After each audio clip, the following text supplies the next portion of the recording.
ഏറെ വർഷത്തെ സ്വപ്ന സാക്ഷാത്കാരം നടത്താൻ വേണ്ടിയിട്ടുള്ള ഒരു യാത്രയിലാണ് ഞങ്ങൾ.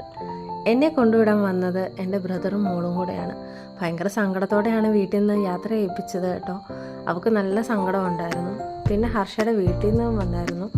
ആദ്യമായിട്ടായതുകൊണ്ട് തന്നെ അവർക്ക് ഭയങ്കര വിഷമമായിരുന്നു. ഞങ്ങൾ ഒറ്റയ്ക്ക് പോകുന്നതിൻ്റെതായിട്ടുള്ള ഭയങ്കര ടെൻഷനും കാര്യങ്ങളും ഒക്കെ ആയിരുന്നു. ഞങ്ങൾ അവസാനം ട്രെയിനിൽ കയറി. ഞങ്ങളിപ്പോൾ ഞങ്ങളുടെ സ്വപ്നത്തെക്കുറിച്ചാണ് ചിന്തിക്കുന്നത് മുഴുവൻ. ഞങ്ങൾ കുറേ വർഷത്തെ കൂട്ടുകാരാണ് കേട്ടോ. ഞങ്ങൾ കുറേ വർഷങ്ങളായിട്ട് ഞങ്ങളിത് ബിസിനസ്സിനെ പറ്റി ആലോചിക്കുന്നുണ്ട്. എന്ത് ചെയ്യണം, എങ്ങനെ ചെയ്യണം എന്നറിയാൻ വയ്യാതെ ആ ഒരവസ്ഥയിൽ നിന്നപ്പോഴാണ് പെട്ടെന്ന് നമുക്ക് തോന്നിയത്, ശരി, നമുക്ക് പ്ലാൻ ചെയ്ത് പെട്ടെന്ന് തന്നെയായിരുന്നു ഞങ്ങൾ കാര്യങ്ങളെല്ലാം നടത്തിയത്. അപ്പോൾ ഇതാണ് ഹർഷ. അങ്ങനെ ഞങ്ങളിതാ യാത്ര ചെയ്തുകൊണ്ടിരിക്കുന്നതിൻ്റെ ഇടയ്ക്കാണ് നമ്മളിതാണ്ട് ഈ കാഴ്ച കണ്ടത്. ഇത് നിങ്ങളിലേക്ക് എത്തിക്കണമെന്ന് എനിക്ക് തോന്നി. എനിക്കിത് ഭയങ്കര മനോഹരമായിട്ട് തോന്നി. നിങ്ങൾക്കിത് ഇഷ്ടപ്പെട്ടോ? എല്ലാവരും ഇത് കാണണം കേട്ടോ, കാണാതിരിക്കരുത്. ഭയങ്കര നഷ്ടമായി പോകുന്നേ ഞാൻ പറയത്തുള്ളൂ. എല്ലാവരും ഇതൊക്കെ കണ്ടു കാണും, എന്നാലും നിങ്ങളൊന്ന് കാണണം.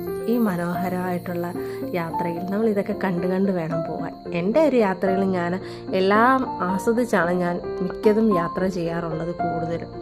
അത് കഴിഞ്ഞ് ഞങ്ങൾ രാവിലെ എത്തി സ്റ്റേഷനിൽ. നമുക്ക് എങ്ങനെയാണ് പോകേണ്ടതെന്ന് അറിയാൻ വയ്യായിരുന്നു. ഞങ്ങൾക്കൊരു ഫാമിലിയാണ് ഓട്ടോ ബുക്ക് ചെയ്ത് തന്നത്, മലയാളി ഫാമിലി തന്നെയാണ്.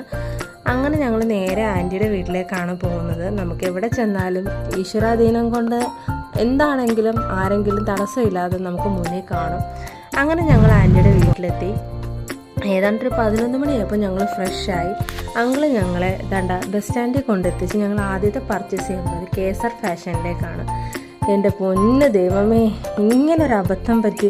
ഓരോരുത്തരുടെ വാക്ക് കേട്ടിട്ട് ഇറങ്ങിപ്പോകുന്ന പോക്കാണ്. കാരണം ഈ മാർക്കറ്റിംഗ് ഒക്കെ കണ്ടിട്ടാണ് നമ്മൾ ഈ പലയിടത്തും ചെല്ലുന്നത്. പക്ഷേ ഉടായ്പും തട്ടിപ്പുമാണെന്ന് അറിഞ്ഞത് പിന്നീടാണ്.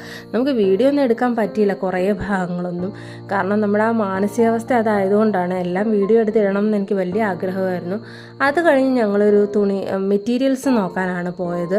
അവിടെ ചെന്ന് കുറച്ച് നേരം ഇരുന്ന് ആ ഒരു ബൾക്ക് തുണിയാണ് കിട്ടിയത്.